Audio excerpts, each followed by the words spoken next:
आज हम जिस टॉपिक की शुरुआत करने जा रहे हैं वो सभ्यता, संस्कृति और कला से संबंधित है। और इसमें हमने जो आज तक पढ़ा है वो केवल पश्चिमी सभ्यता, संस्कृति या कहे जो 1954 के बाद भारतीय सांस्कृतिक भारतीय सांस्कृतिक विरासत या वैश्विक सांस्कृतिक विरासत से संबंधित जो संरक्षण हुए उसके बारे में हम लोग जानते थे। लेकिन आज हम हमारी जो सभ्यता संस्कृति थी उसके बारे में भी हम बताने की कोशिश करेंगे, जिसका इन्फॉर्मेशन निकालने में हमें बहुत मेहनत करनी पड़ी है। और मैं अब इस जो टॉपिक की शुरुआत है वो करने जा रहा हूँ। सबसे पहले हम देखेंगे कि आखिरकार संस्कृति होती क्या है, जिसे अंग्रेजी में हम लोग कल्चर भी कहते हैं। संस्कृति को जब हम लोग अपने अपने देश या अपने सनातनी कल्चर के अनुसार देखते हैं तो ये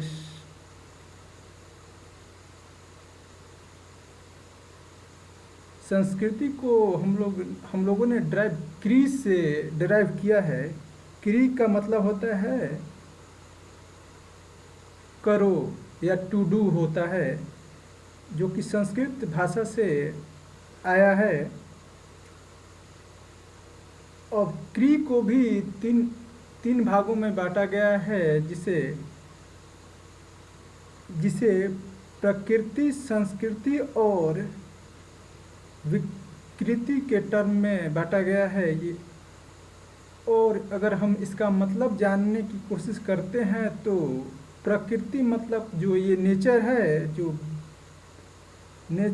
और यहाँ पर जो वस्तुएं उपलब्ध है उसी से संबंधित हम लोग समझते हैं प्रकृति को। तथा दूसरा है संस्कृति, जो कि इस नेचर से रिफाइन करके जो तत्व निकाले जाएंगे उसे हम लोग संस्कृति के टर्म में देखते हैं। तथा उसके बाद हम जो देखते हैं विकृति, और उसी संस्कृति में जो तोड़ फोड़ होता है और उसे विखंडित करके जो निकलता है उसे हम लोग विकृति कहते हैं। वैसे हम लोग संस्कृति के संदर्भ में यह जानते हैं कि यह एक जीवन जीने का तरीका है, तथा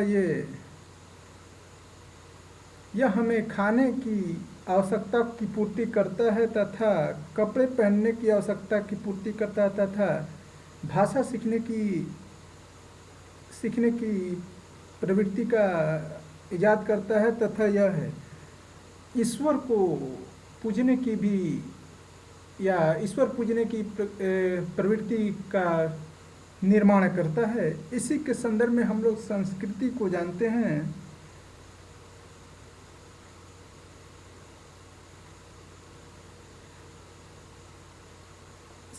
अब हम देखेंगे कि ये जो संस्कृति है वो कई भागों में बांटा गया है, जो कि संस्कृति के प्रकार के तौर पर हम देखते हैं तो हमारे भारतीय संस्कृति में जो हमने वात्स्यायन जी की किताब देखी है उनके अकॉर्डिंग हमारे यहाँ 64 तकनीकी कला है, तथा 16 या 16 आध्यात्मिक कलाएं हैं। ये जो कलाएं हैं इसे ही हम लोग संस्कृति, सभ्यता और कला के अंतर्गत रखते हैं। और इस आध्यात्मिक कलाओं का या हम ज़्यादा जिक्र नहीं करेंगे, या 64 जो तकनीकी कला है ज़्यादा जिक्र नहीं करेंगे, क्योंकि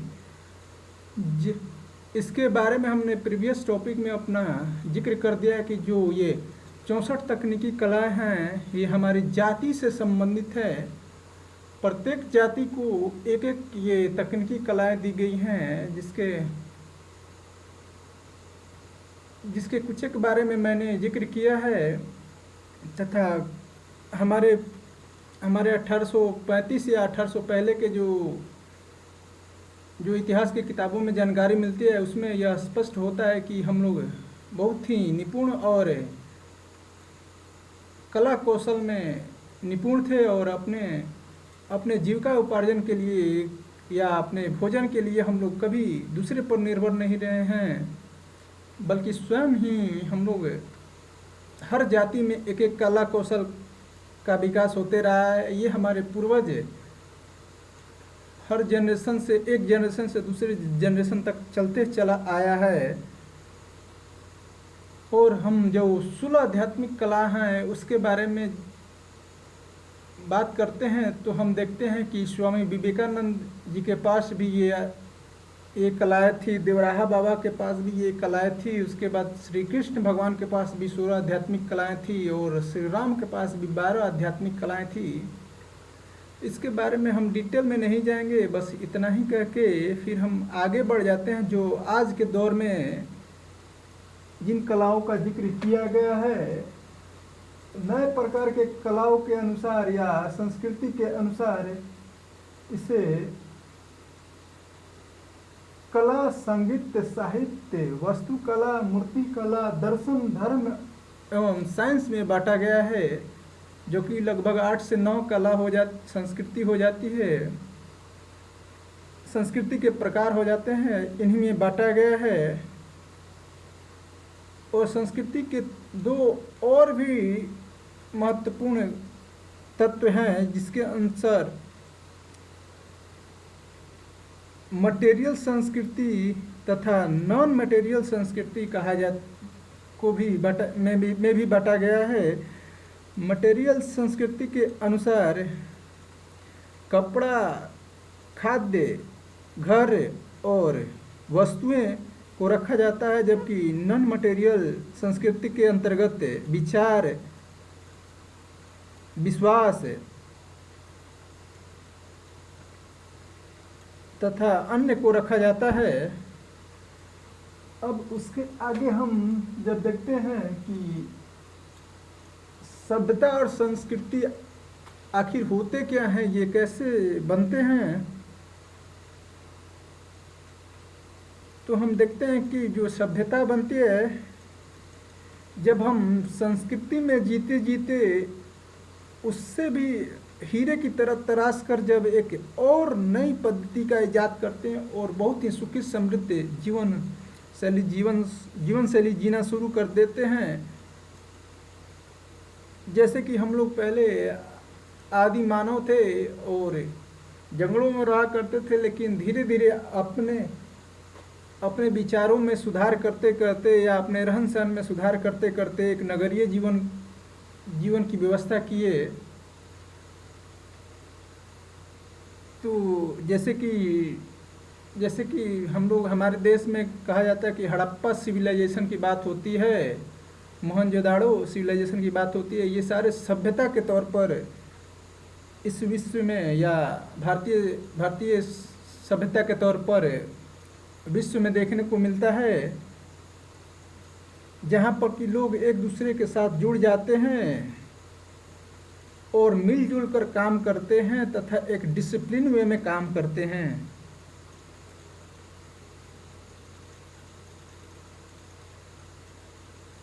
जबकि हमने संस्कृति के संबंध में तो पहले ही जिक्र कर दिया है, अब हम इसके आगे देखने की कोशिश करेंगे कि अगर हम चाहें तो जो कला, संगीत, साहित्य, वास्तुकला, मूर्तिकला, दर्शन, धर्म, साइंस है, इससे संबंधित भी बहुत सारी जानकारियाँ दे सकते हैं। जैसे कला के तौर पर हम देखते हैं कि हमारे यहाँ भी बहुत सारा कलाएँ हैं, जो कि अगर देखें तो हमारे जो 4 वेद हैं और एक वेद जो छिपाया गया है, उसके अनुसार ऋग्वेद, सामवेद, यजुर्वेद, अथर्ववेद, ये 4 वेद हैं। चारों वेदों के अनुरूप किसी वेद से हमें संगीत की कला मिलती है, तो किसी वेद से हमें नाट्य की या हमारे जो भाव हैं उसे एक्सप्रेस करने की कला मिलती है। उसी तरह अथर्ववेद से हमें तांत्रिक विधि की कलाएं मिलती हैं। उसके बाद हम देखते हैं कि कला के तौर पर ये कला के तौर पे हमारे यहाँ श्री कृष्ण ने भी मार्शल आर्ट कला की ट्रेनिंग दी थी। उसके बारे में हम जब अगला टॉपिक आएगा तो जिक्र करेंगे। उसके बाद ये संगीत है। संगीत का मूलतः शुरुआत तो हमारे यहाँ वेदों से ही मानी जाती है। उसके बाद धीरे धीरे करके कई राग वगैरह उत्पन्न हुए यहाँ पर हमारे यहाँ, और भी बहुत सारी जानकारी है जो कि आगे टॉपिक में बताया जाएगा। साहित्य के बारे में भी बहुत सारी जानकारी है, जो कि साहित्य हमारे यहाँ विकसित हुई है। हर युगों में साहित्य का विकास हुआ है। वास्तुकला कहें, वास्तुकला अर्थात मंदिरों का निर्माण या बहुत ही आश्चर्यजनक महलों का निर्माण, या कई सारे अशोक द्वारा निर्मित किए गए अजंता एलोरा का, ये सारे वास्तुकला के एग्जाम्पल लाते हैं। उसी तरह मूर्ति कला के तौर पर देखेंगे तो हमारे यहाँ मूर्ति कला का प्रचलन शुरुआत में नहीं बल्कि कुछ समय बाद आया, और इसके अंतर्गत हम लोग ईश्वरीय मूर्ति बनाना शुरू कर दिए, या गुड्डा गुड़िया भी बनाना, ये भी एक मूर्ति कला का है उदाहरण होता है। उसके बाद दर्शन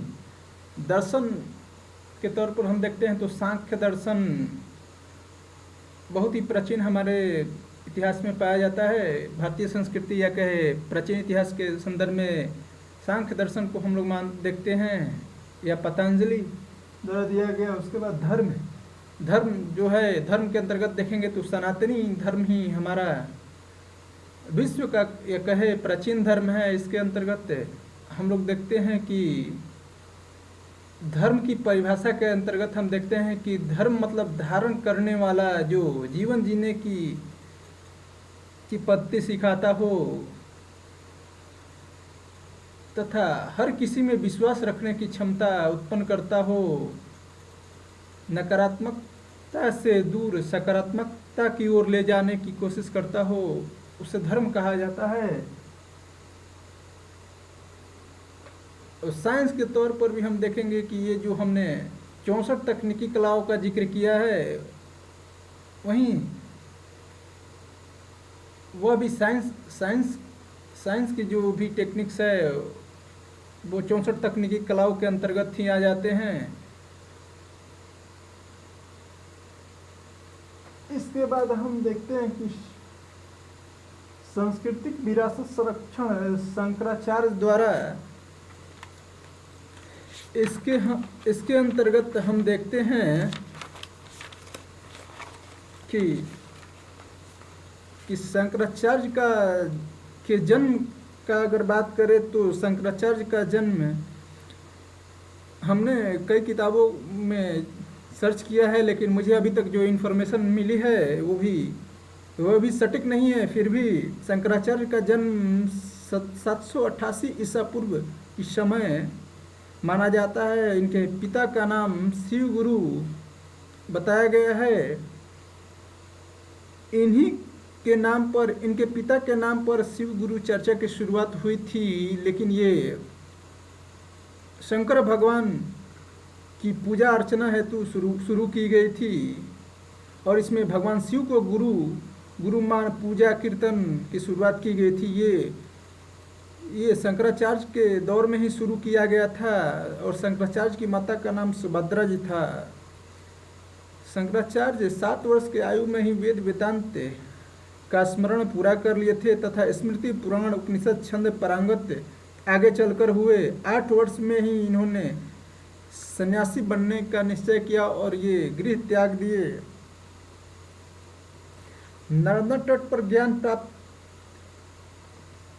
प्राप्ति के समय है, जहाँ ओमकारनाथ की ओर पर्वत है जिसका नाम बिंडूर मंडी पर्वत है।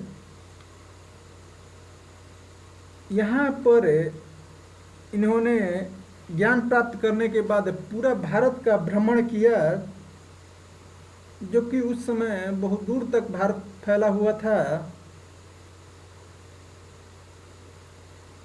पूरे भारत का भ्रमण करने के बाद शंकराचार्य जी ने ब्रह्मसूत्र पर भाष्य लिखा, और ये भविष्य पुराण के बहुत बड़े बड़े प्रणेता थे। ये भविष्यगामी रिजल्टों को भी देख लेते थे, तथा इन्होंने नए नए रूप में अद्वैत वेदांत को समाज में प्रसारित किया।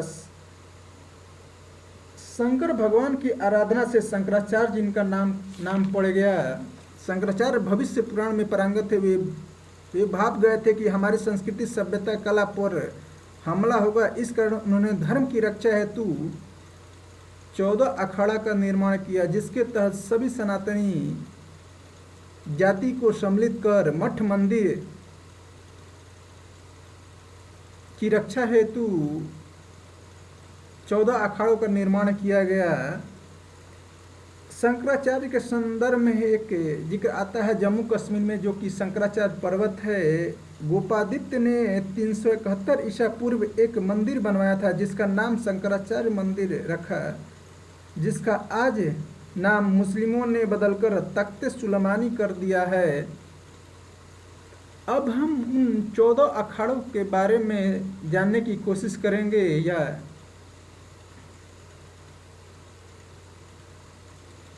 इन 14 अखाड़ों में मुझे जो कुछ नाम मिल पाया है, उसके अंतर्गत आनंद अखाड़ा, जुन्नागढ़ अखाड़ा, पंचायती निरंजनी अखाड़ा, महानिर्माणी अखाड़ा, अटल अखाड़ा एवं 7 अन्य अखाड़ा भी है।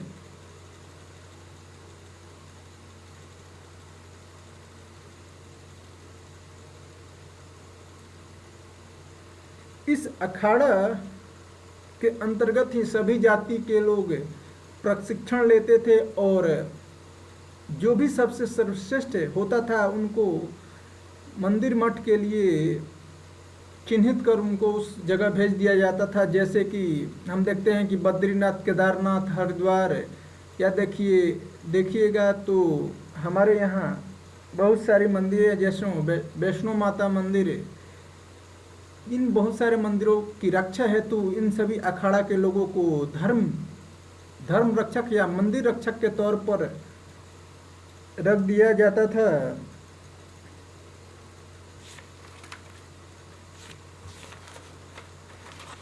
अब हम देखते हैं कि इन अखाड़ों में जो लोग सम्मिलित होते थे,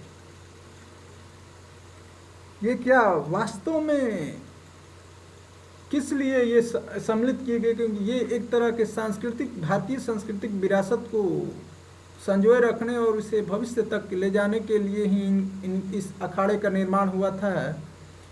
और इस अखाड़े से निकले जैसे अघोरी, नागा, तांत्रिक, या कहे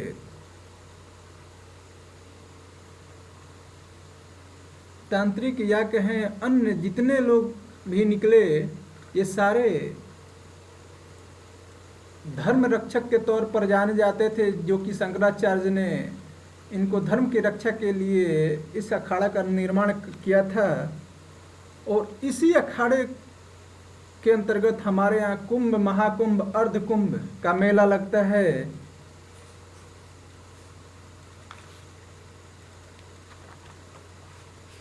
इसके अंतर्गत हम देखते हैं कि 2019 में प्रयागराज कुंभ मेला लगा। हमारे देश में 4 जगह पर कुंभ मेला लगता है, जो कि हरिद्वार में लगता है, वो गंगा के तट पर लगता है, जो कि उत्तराखंड में है। उज्जैन में के शिप्रा नदी के तट पर लगता है, जो कि मध्य प्रदेश है। नासिक के नासिक में गोदावरी नदी के तट पर लगता है, जो कि महाराष्ट्र में है। और एक प्रयागराज में लगता है, जहाँ पर गंगा, यमुना तथा सरस्वती नदी का मिलन हुआ है, यहाँ पर लगता है।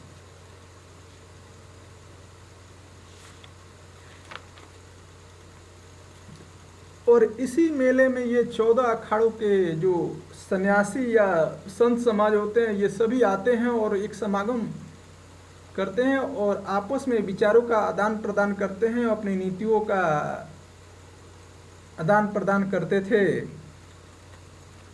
लेकिन आज के तौर पर और ये लोग अपने मंदिरों की रक्षा या अपने धर्म की रक्षा के लिए अपनी जी जान तक लगा देते थे। अपनी सभ्यता संस्कृति जो कला है इसकी रक्षा हेतु इनका निर्माण किया गया था।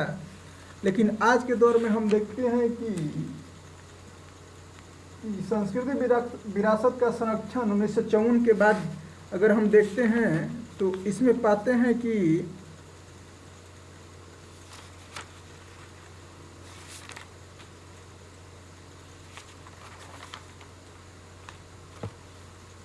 सबसे पहले हम देखेंगे कि आखिर वर्ल्ड हेरिटेज साइट होता क्या है। इसके अंतर्गत देखते हैं कि यह एक ऐसा प्लेस है जैसे कि बहुत पुराना बिल्डिंग होगा,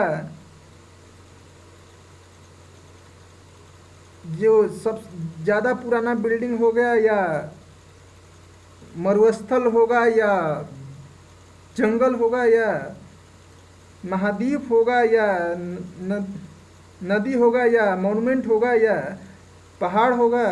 इसको यूनेस्को द्वारा चिन्हित किया जाएगा और इस चिन्हित करके इसको संरक्षित करने का प्रयास किया जाएगा।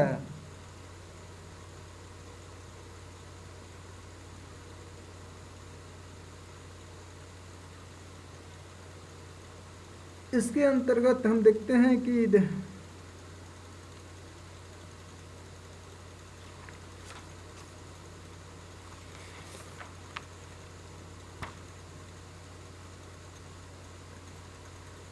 इसके अंतर्गत हम देखते हैं कि इसको संरक्षित करने के लिए सरकारी मदद या वैश्विक स्तर पर मदद की जाती रही है। और जिस देश में ऐसे संरक्षित स्थल चिन्हित किए जाएंगे उस देश के इन स्थानों को फंड मुहैया कराया जाएगा और इसको संरक्षित करने के लिए आर्कियोलॉजिकल सर्वे का निर्माण किया जाएगा। इसके बाद हम देखते हैं कि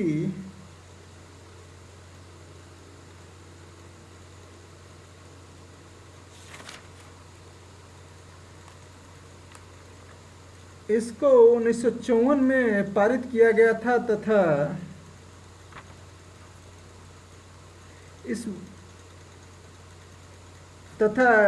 अगर हम भारतीय स्तर पर देखें तो अभी तक भारत सरकार ने इस कन्वेंशन को 14 नवंबर 1977 को अपने यहाँ स्वीकार किया था तथा 1983 में भारत ने चार ऐसे साइट का जिक्र किया था जिसका नाम अजंता, एलोरा, आगरा और ताजमहल था, जिसको वैश्विक धरोहर के रूप में चिन्हित किया गया था। लेकिन हम अभी तक देखते हैं तो हमारे यहाँ टोटल 40 साइट्स का पता चला है। अभी तक 40 साइट्स को चिन्हित किया गया है, जिसमें 32 कल्चरल साइट है तथा 7 नेचुरल साइट्स है तथा एक मिक्स्ड साइट है। लास्ट जो 4 साइट्स हुए हैं वो architectural work of Le Corbusier and outstanding contribution of modern movement, जो चंडीगढ़ सिटी डेवलपमेंट का कार्य है वो जिस व्यक्ति ने किया था या इस सिटी को संरक्षित किया गया है। उसके बाद विक्टोरिया एंड आर्ट डेको इमर्टाइज ऑफ मुंबई को संरक्षित इसको भी कल्चरल साइट के तौर पर चिन्हित किया गया है। उसके बाद हम देखते हैं कि रामप्पा टेम्पल 2021 में इसको चिन्हित किया गया है। इसको रुद्रारेश्वर टेम्पल भी कहा जाता है, जो कि मुलगुन डिस्ट्रिक्ट तेलंगाना में है। उसके बाद फिर 2021 में ही धोलावीरा को कल्चरल साइट्स के तौर पर चिन्हित किया गया है। ये धोलावीरा हड़प्पा सिटी में है तथा कोटाडा टिम्बर के रूप में चिन्हित तथा यह खादिरबेट में कच्छ डिस्ट्रिक्ट गुजरात में है।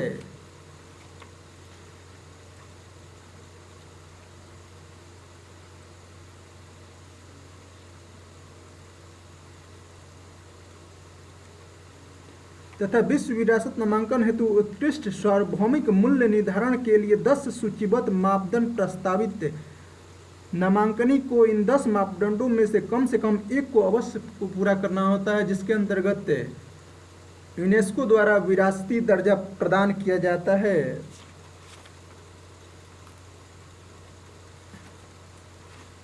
इसके संदर्भ में हम लोग देखते हैं तो कई सारी योजनाओं का भी शुरुआत किया जाता है।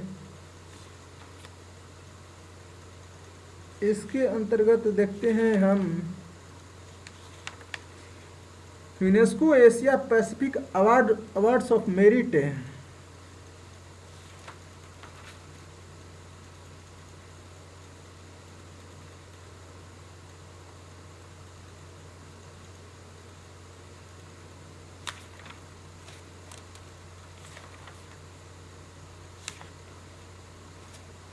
इसके बाद हम देखते हैं कि ये हमारे जो 14 अखाड़ा थे, इनके सन्यासी थे, इन्होंने अपने स्तर से बहुत ही कोशिश किया, जो हमारे प्राचीन मूल मंदिर थे उसे बचाने के लिए नागा साधुओं ने बहुत बड़ा योगदान दिया। जैसे कि काशी के मंदिर के लिए तथा मथुरा के मंदिर के लिए भी नागा साधुओं ने या 14 अखाड़े के सन्यासियों ने बहुत बड़ा बलिदान दिया और मुगलों को बहुत बड़ी क्षति पहुंचाई थी। लेकिन फिर भी ये लोग हमारे कम से कम 40,000 मंदिरों को नहीं बचा पाए, जो कि कई सारी सोर्स से हमें देखने को मिलता है। जैसे एक एग्जाम्पल हम देते हैं, 1990 के जो सीताराम गोयल जी हैं, उन्होंने एक किताब लिखी थी जिसमें उन्होंने 1862 मंदिरों को मस्जिद में कन्वर्ट करने की सबूत के साथ इन्होंने अपनी बुक को प्रकाशित किया था। लेकिन भारत सरकार ने इसे 1991 में प्लेसेस ऑफ वर्शिप एक्ट लाकर इस किताब को बैन कर दिया था, क्योंकि उसी समय विश्व हिंदू परिषद ने भी 8,000 मस्जिदों को चिन्हित किया था, जो कि मंदिर पहले थे, और उस पर अपना दावा कर दिया था, जिस कारण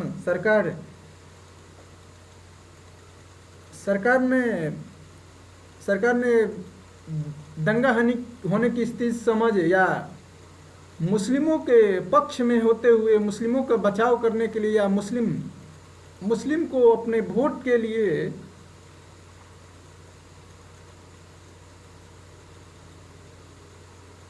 या कहे भारत को एक सेकुलर देश बनाने के लिए, या कहें हम तो भारत को जो हमारे ऐतिहासिक क्षण रहे हैं, जो वसुधैव कुटुंबकम की अवधारणा रही है, सर्वधर्म समभाव की बात रही है, उसके अंतर्गत इन्होंने इन लोगों को मुस्लिमों को संरक्षित किया तथा जो मंदिर उन्होंने तोड़ दिया है उसे न लेने देने के लिए 1991 में प्लेसेस ऑफ वर्शिप एक्ट लाया। और ये मैं खुद से नहीं बता रहा हूँ, बल्कि एक यूट्यूबर हैं नितिन शुक्ला, जिन्होंने कई सारी मस्जिदों का जिक्र किया है और उसका विथ वीडियो फुटेज वगैरह भी डाले हैं। आप चाहे तो उनका यूट्यूब चैनल देखकर चेक कर सकते हैं। अटाला मस्जिद, बिज़ा मंडल मस्जिद, सुल्तान मलिक मस्जिद, मांडू जामा मस्जिद, मोहम्मद गौस मकबरा, इसने बाबर की मदद की थी तथा एमपी पर कब्जा करने में। सुल्तानगढ़ी टॉम्ब दिल्ली, जमाली कमाली मस्जिद दिल्ली, दरगाह बनाया तमिलनाडु, अहमद शाह मस्जिद अहमदाबाद, जमा मस्जिद भद्रकाली मंदिर रहा, जमाई मस्जिद कमक गुजरात, अदीना मस्जिद वेस्ट बंगाल, गणपति की मूर्ति मस्जिद ए आला जमा मस्जिद कर्नाटका, जफर खान गाजी मस्जिद, खान गाजी का दरगाह भी बनाया गया, लाल दरवाजा जौनपुर, हम पर आक्रमण करके 40,000 मंदिर तोड़कर बनाया। और इसे बचाने में हमारे जो 14 अखाड़ा के लोग, जो सन्यासी लोग थे, वो सक्षम नहीं हुए, लेकिन फिर भी इन्होंने हमारी जो विरासत है उसे बचाने में बहुत ही प्रयास किया। और हमारे जो सभ्यता संस्कृति या कला से रिलेटेड चीज़ें हैं वो हमारे जाति के मूल में डाल दिया। जैसे आज भी हम देखते हैं कि हमारे धार्मिक कर्मकांडों में जो यज्ञ हवन सामग्री होती है, ये आयुर्वेदिक दवाओं के रूप में इस्तेमाल होती है। कई सारे वस्तुएं ऐसी हैं जो आयुर्वेदिक दवाओं के रूप में इस्तेमाल होती हैं, लेकिन हम लोग अभी भी इसका उपयोग करने में असक्षम है, क्योंकि हमें तो केवल धार्मिक कर्मकांड या यज्ञ के सामान के रूप में ही इसे देखते हैं। उसके बाद हम देखते हैं कि हर जाति में एक